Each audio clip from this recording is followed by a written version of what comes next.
Welcome my channel steno मानक प्रणाली। दोस्तों, कठिन शब्दों व वाक्यांशों की आउटलाइन वीडियो के लास्ट में दी गई है, अतः वीडियो लास्ट तक देखें। धन्यवाद। Dictation start. पिछले 6 सालों में इतनी योजनाएं बनी, नारे गढ़े गए और वादे हुए कि लगा कि हमारा वर्तमान ही नहीं भविष्य भी बदल गया।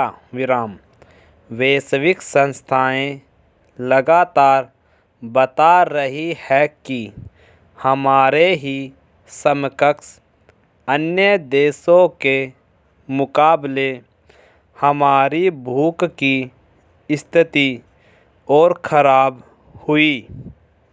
स्वास्थ्य व शिक्षा में हमारे नौनिहाल बदतर हो रहे हैं। मानव विकास के पैरामीटर पर देश पिछड़कर अब केवल रेंग रहा है। केंद्र सरकार की योजनाओं का अनुपालन राज्य के जिम्मे होता है। वह अधिकांश राज्य भ्रष्टाचार और अक्रमणीयता की प्रतिमूर्ति है। फसल बीमा योजना राज्य सरकारों के नकारेपन से दम तोड़ गई। केंद्र कई योजनाओं के अमल में आसान राह अपनाता है, बगैर यह देखे कि उस संस्थान के पास नए कार्य के लिए संसाधन है या नहीं।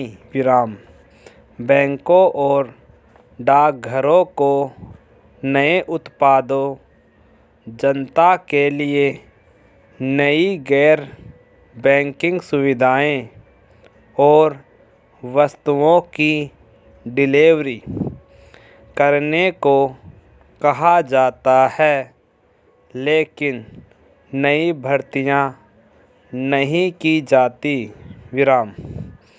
नतीजतन ये सेवाएं भाषण में तो अच्छी लगती है, लेकिन सामान्य आदमी उन्हें पाने को तरसता है और गुस्से में सिस्टम को दोषी मानता है।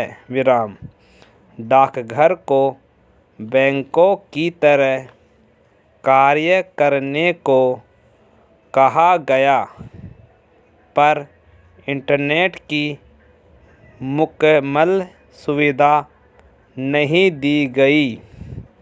कोरोना के मद्देनज़र पेंशनधारकों के लिए जीवन प्रमाण पत्र घर जाकर मुहैया करने के आदेश बैंकों और डाकघरों को दिए गए, लेकिन इस नए कार्य के लिए साधन नहीं दिए गए।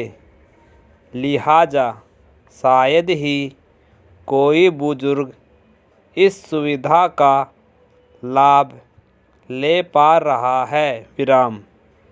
डाकघरों की स्थिति सबसे बुरी है, क्योंकि इन पर सरकार का दबाव ज़्यादा रहता है और स्टाफ के अभाव, साधनहीनता और कार्य की अधिकता के कारण ये अब बीमार योद्धा हो गए हैं, जो तलवार तो लिए हैं, लेकिन हाथ नहीं उठ रहे हैं। सरकार ने यह भी नहीं देखा कि इस तरह के प्रोडक्ट की डिलीवरी के पहले समुचित स्टाफ और साधन जरूरी है। डाकघरों को साइकिल चलाते डाकिया के फॉर्मेट से निकालना होगा। विराम एंड कंप्लीट।